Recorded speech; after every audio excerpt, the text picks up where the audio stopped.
Hey, it's Gina with WTI.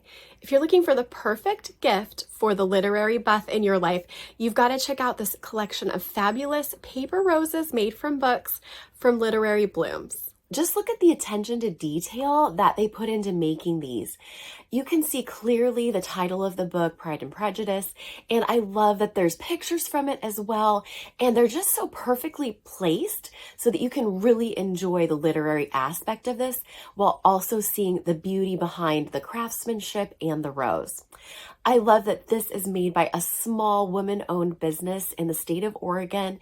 They just have put so much love and attention into these creations, and it really shines through. I recently threw a bridal shower for a friend who's getting married, and I gave these to her because they're such a nice lasting piece that she can have around the house as a reminder of her wedding and all the joy that went along with that. This made the most fantastic gift for my friend. I love the quality of the paper, the way the roses are made, and just what a unique gift it is. You will not be disappointed with whatever you get from them, and that's my point of view.